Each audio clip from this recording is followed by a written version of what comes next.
SIFTER.com.au.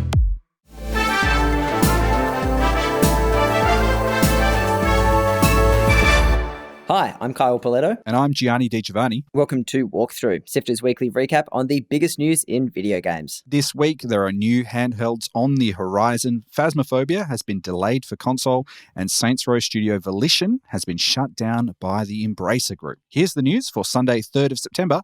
Let's go. Join the Sifter community on Discord at sifter.com.au/Discord.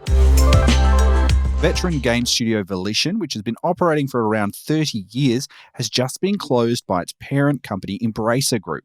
You may know Volition for their recent Saints Row reboot, which was met with largely negative reviews when it released last year.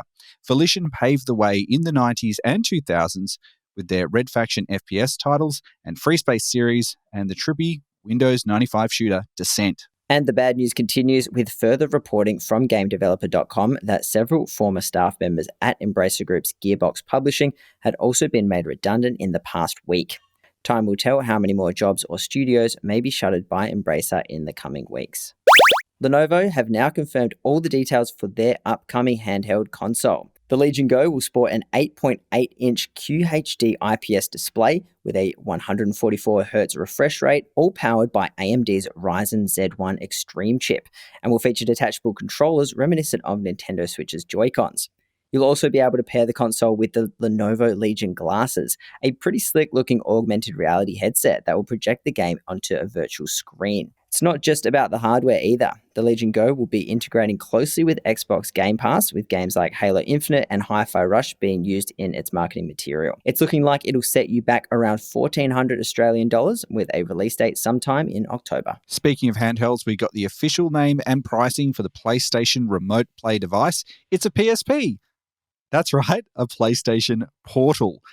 The device, which only does remote play from your PlayStation 5, will set you back around $199 US and will be available in the US, the UK, France, Germany, Austria, Belgium, Luxembourg, Netherlands, Italy, Spain, and Portugal, as well as Canada and Japan on the 15th of November. You'll be waiting a little bit longer if you're here in Australia with us. There's no confirmed release date yet. And I think I'm the target market for this thing, having played the majority of The Last of Us Part 2 using remote play, but even I wish it did some more things. We'll just see how it goes. The spooky ghost hunting game Phasmophobia has been delayed on console after an office fire. Developed by Kinetic Games, the survival game is one of the most played on Steam and was announced earlier this year that the game would be coming to Xbox Series X, PlayStation 5 and PSVR 2.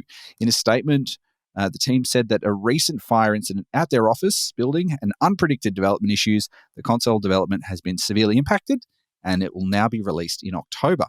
In the meantime, the Ascension update for Phasmophobia on Steam has been rolled out with a whole heap of changes.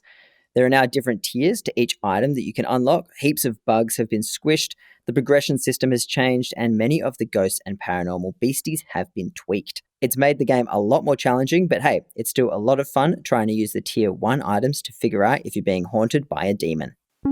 The hit run and fun 2D side-scroller Alien Hominid HD is coming to next-gen consoles.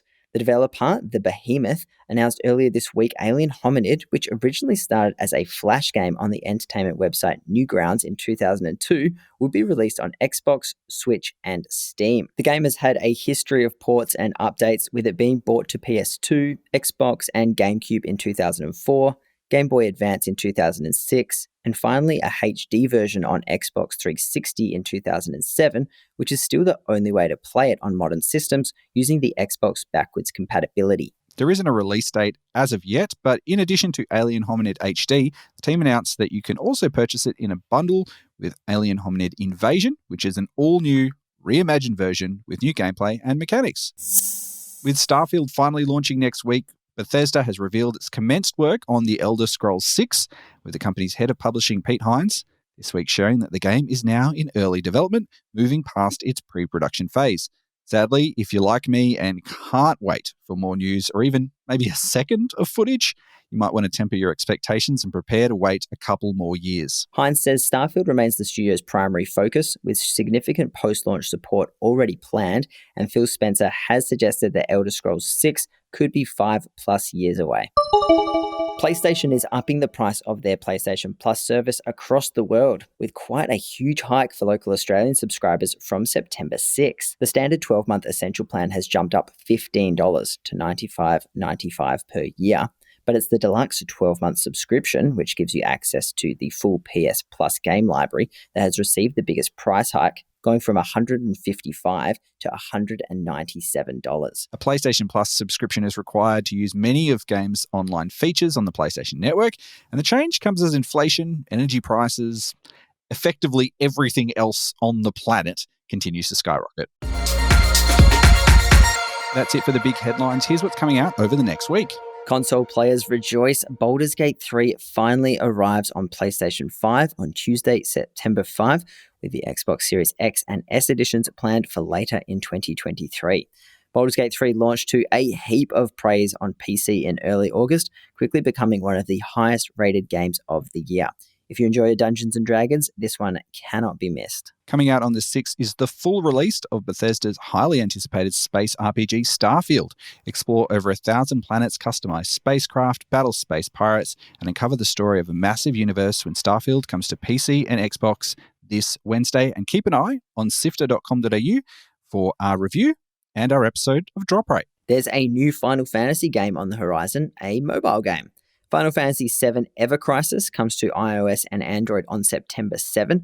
Not much is known about how it'll play just yet, but it'll be a reimagining of the original Final Fantasy VII and the Crisis Core spin-off game, and also promises a new take on the story of Sephiroth. Out on the 8th is the latest version of the basketball series NBA 2K24. You'll get a bunch of new game modes and customization options, along with a hefty assortment of microtransactions. It comes to all platforms. Life Sim fans can snuggle up and get cozy with Fae Farm, a new cartoony Technicolor farming life sim game out on PC and Nintendo Switch on Friday, September 8th.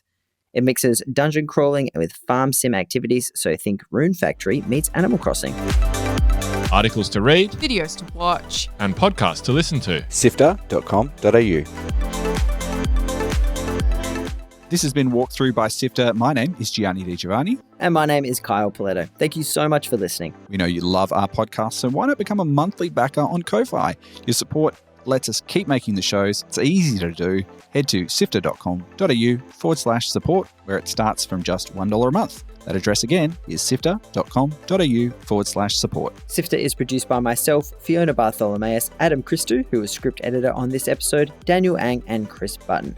Michelo is senior producer, who also edited this episode, and my co-host Gianni Di Giovanni is Sifter's executive producer. Thanks to Brian Fairbanks from Salty Dog Sounds for composing the Walkthrough theme tune, and thanks to Audio Technica Australia for their support of Sifter's podcasts. Thanks again for listening. We'll be back with more news next Sunday.